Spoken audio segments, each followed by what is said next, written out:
perfecto. Grabando audio, grabando video. Bien. Muy buenas tardes, buena mañana, buenas noches, dependiendo del momento que estemos viendo este video.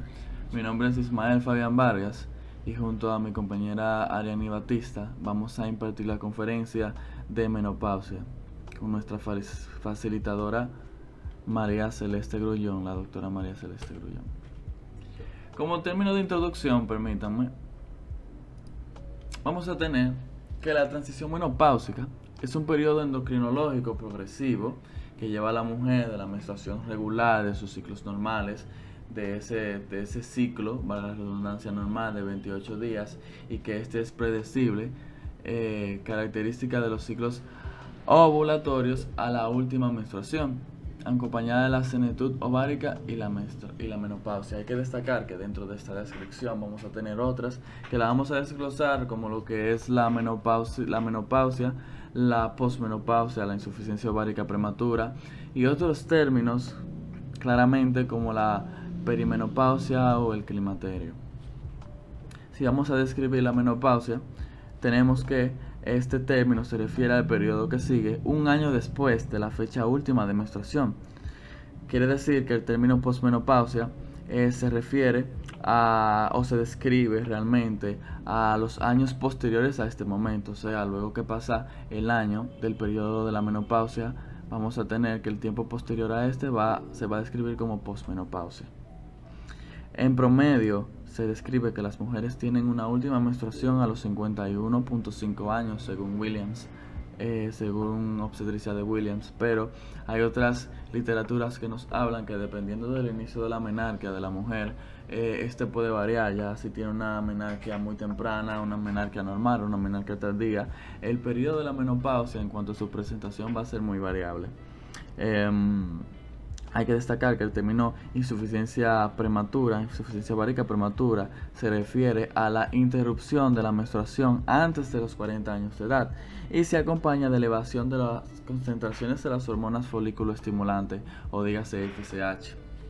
Hay que destacar que hay dos términos que claramente hay que desglosar, que es la perimenopausia o el climaterio, que esto se describe o se refiere en general al periodo en el que transcurre los últimos años de la vida fértil de la mujer o de la individua en sí, casi siempre a finales de los decenios de los 40 o de los 50 años en promedio. De manera característica comienza la perimenopausia o el climaterio en sí. De manera característica esta comienza con ciclos menstruales irregulares y se extiende hasta un año después de que se interrumpa de manera permanente la menstruación. La terminología más correcta para referirse a esta época es transición menopáusica. Esta última tiene una duración de 4 a 6 años y la edad promedio de inicio es de 47 años. Hay cosas que debemos de destacar en este punto, que aunque quizás no sean muy importantes, hay que entender que varios estudios se han hecho, liderados por muchas entidades importantes en cuanto al desarrollo de la obstetricia, y el propósito de este era clarificar los estadios y la nomenclatura de la vida fértil femenina normal. Este grupo concluyó que como los términos perimenopausia y climaterio realmente no se utilizan en forma sistémica, deben ser empleados solo con los pacientes y en la prensa no especializada, o sea, la prensa que no se especializa en términos científicos de medicina, refiriéndose en sí como el término correcto a transición menopáusica. Hay que destacar que, continuando con la edad positiva, esta entidad fue que hizo el estudio. El informe que esta entidad hizo divide la vida reproductiva y postreproductiva en varias fases. La base para el sistema de la clasificación es la fecha última de menstruación, y tanto el rango de la edad como la duración de cada fase pueden variar. Y tenemos estas fases, estos estadios que se van a organizar desde un -5 hasta un +2. La fase 5, que ya la vamos a ir entendiendo porque ya lo hemos estado hablando en lo que lleva a la conferencia, la fase -5 se refiere al periodo reproductivo incipiente. La fase 4 al punto máximo de este mismo periodo, o sea, al punto en que este periodo llega a su clímax. Tenemos un estadio que es el estadio -3, que corresponde a la última fase de este periodo, o sea, del periodo que se produjo en el pico de la fase 5. La fase 2 comprende el principio de la transición menopáusica, que es lo que ya veníamos hablando, y el estadio 1 o -1 es la última fase de la transición menopáusica. ¿Qué quiere decir eso? Que luego que termina la transición menopáusica, el estadio 1, quiere decir eso, comienza la fase +1, que se refiere al primer año después de la fecha última de menstruación. ¿Qué quiere decir esto? El término encabeza el término de menopausia. El estadio +1B, porque el estadio +1B a los 2, de que esta va de los 2 a los 5 años después de la posmenopausia, luego del periodo que se da del año de ausencia de menstruación, que denominamos como menopausia. Entonces tenemos el estadio +2, que corresponde a los años posmenopáusicos ulteriores. Hay que destacar que al principio de la transición de la menopausia, o sea, el estadio -2, los ciclos menstruales de la mujer permanecen regulares, pero el intervalo entre los ciclos varía 7 días o más, o sea que el intervalo entre un ciclo a otro puede variar de 7 días o puede variar un poco más, de 7 a 8, quizás hasta 10 días, pero todo puede variar.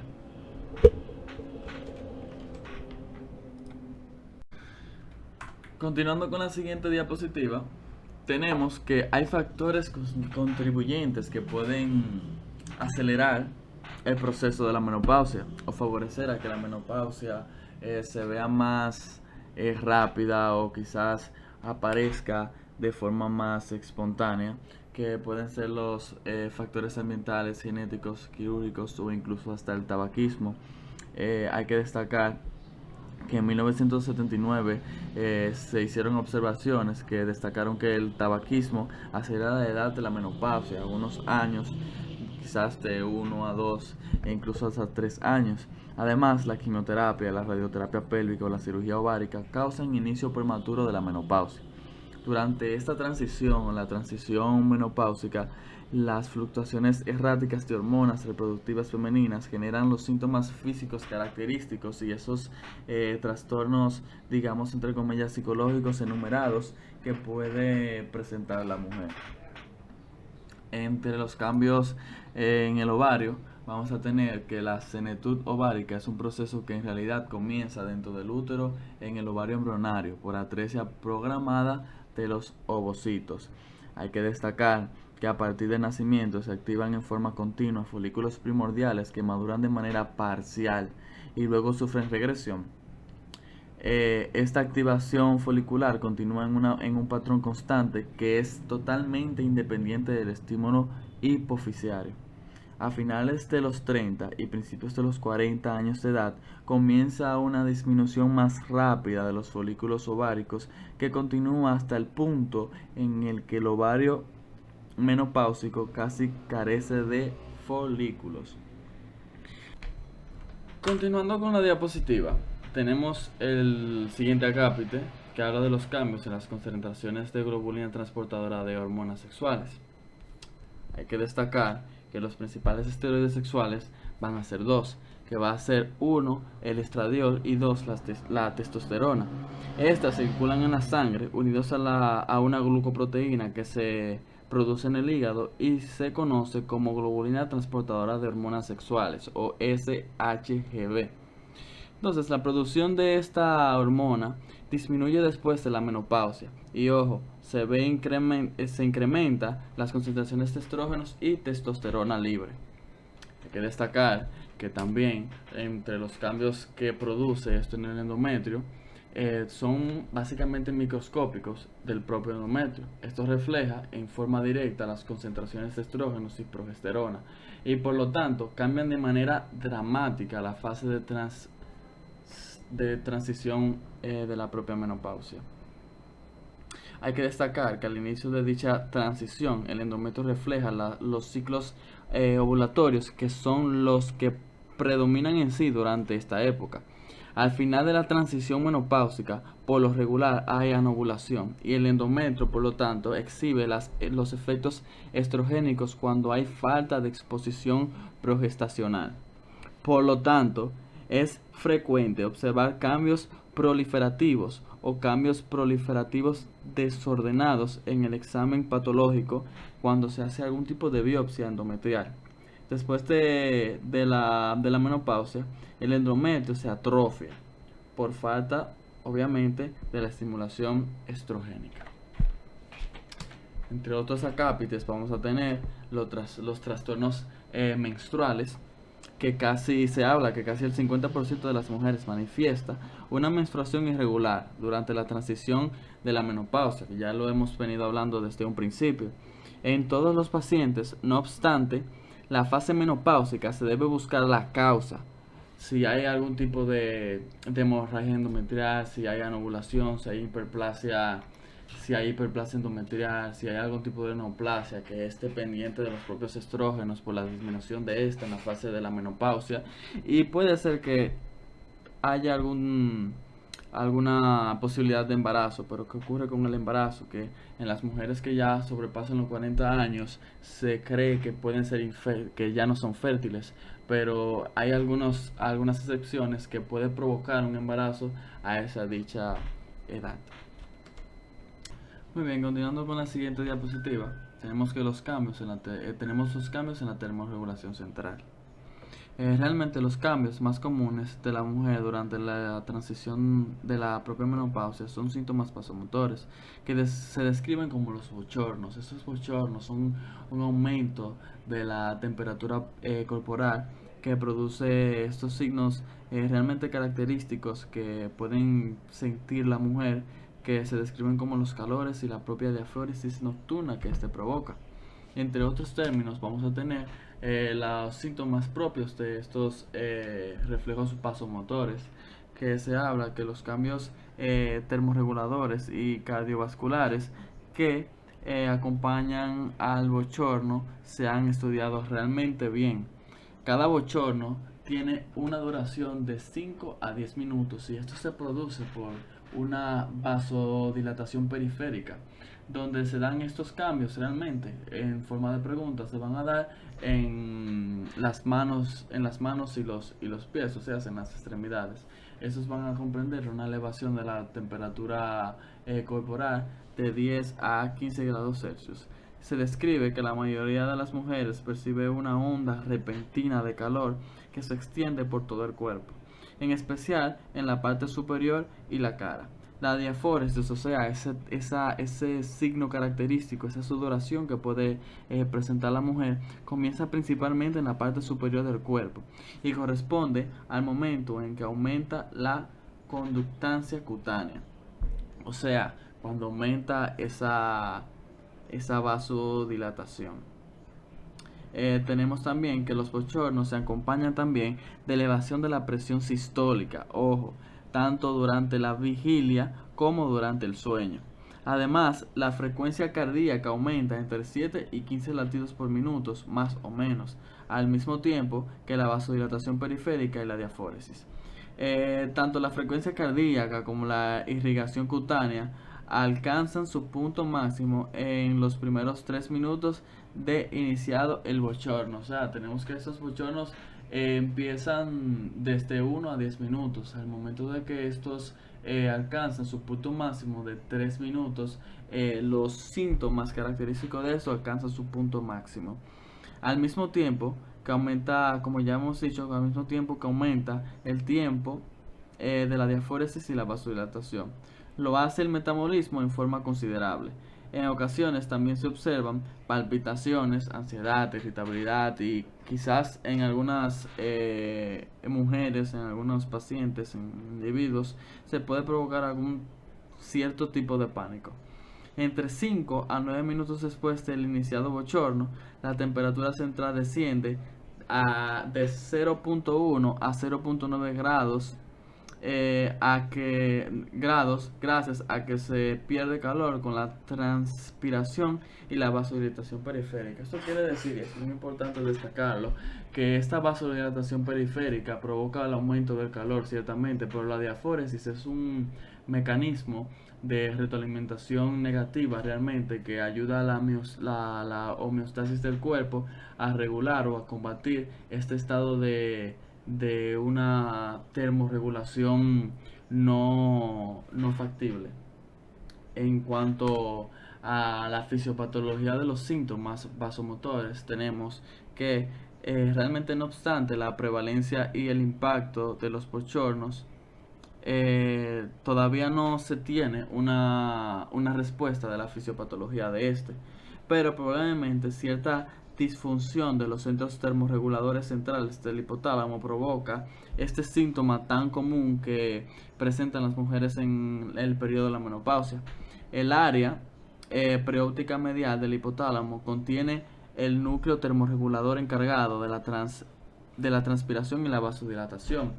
Pero este núcleo realmente tiene doble función, como ya hemos mencionado antes, que tanto puede verse trastornado por la vasodilatación y el aumento de la temperatura periférica en manos y pies, pero al momento de ver el resultado de esta vasodilatación, que es el aumento, valga la redundancia, de la temperatura periférica del cuerpo, da la diafóresis. Esa diafóresis, por la pérdida de agua del propio sudor, ayuda a termorregularizar la temperatura del. Entonces, dentro de la fisiopatología de los síntomas vasomotores, vamos a tener, como ya hemos ido desglosando, hay 3 acápites que van a ser diversos tipos de neurotransmisores que van a jugar un papel importante en la fisiopatología de esto.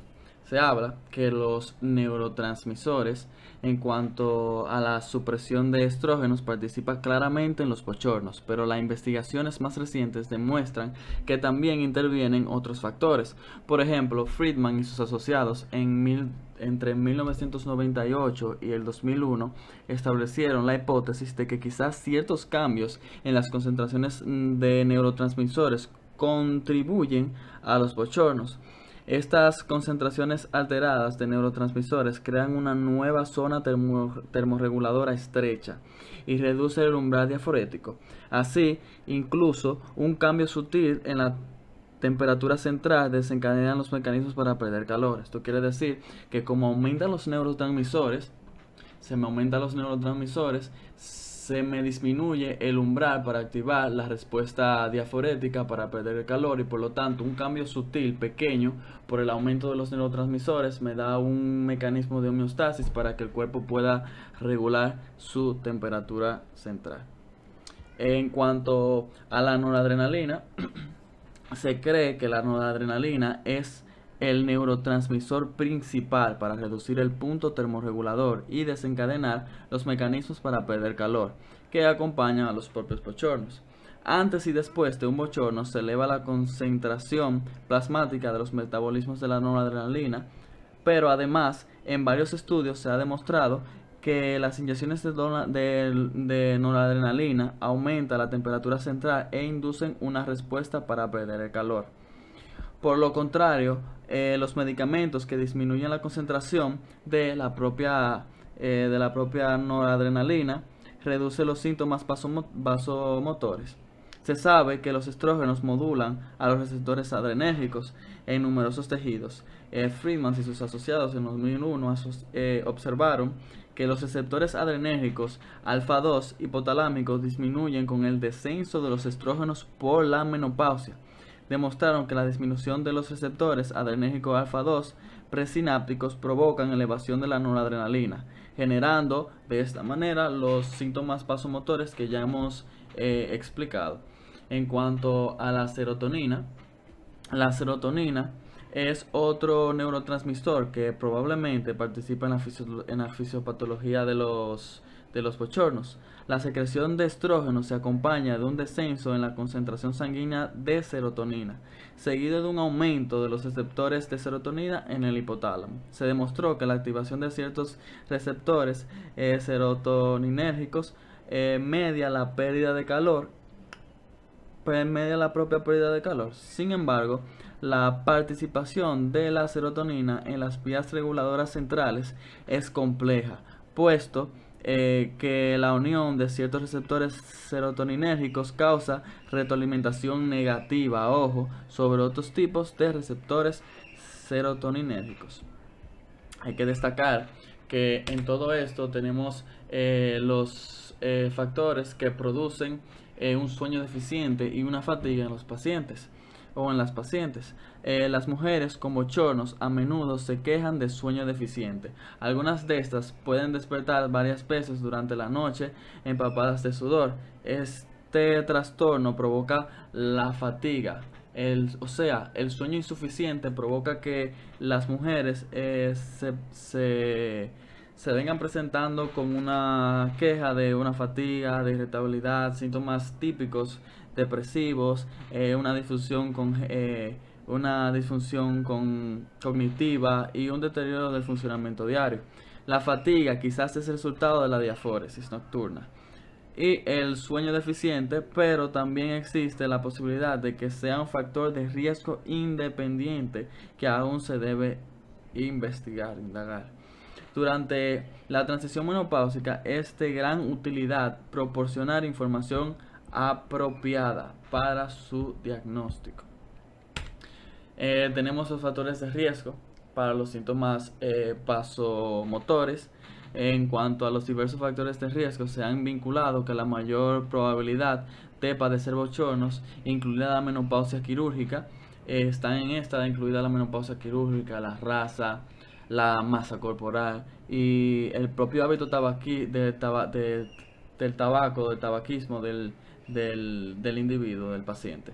En la menopausia quirúrgica se dice que el riesgo de padecer bochornos durante el primer año después de la oforectomía es de 90% y los síntomas son más repentinos y pronunciados que la menopausia natural. Los estudios han demostrado que además de que la prevalencia de síntomas vasomotores varía en los diversos grupos raciales y étnicos, al parecer los trastornos son más frecuentes en americanas de raza negra que en caucásicas y mayores en estas últimas que en las asiáticas. La repercusión claramente de la masa corporal sobre los bochornos no resulta tan clara. Se dice que varios estudios han demostrado que en las personas delgadas tienen más probabilidades de padecer bochornos, pero otros han observado todo lo contrario. Otros factores de riesgo son la menopausia precoz,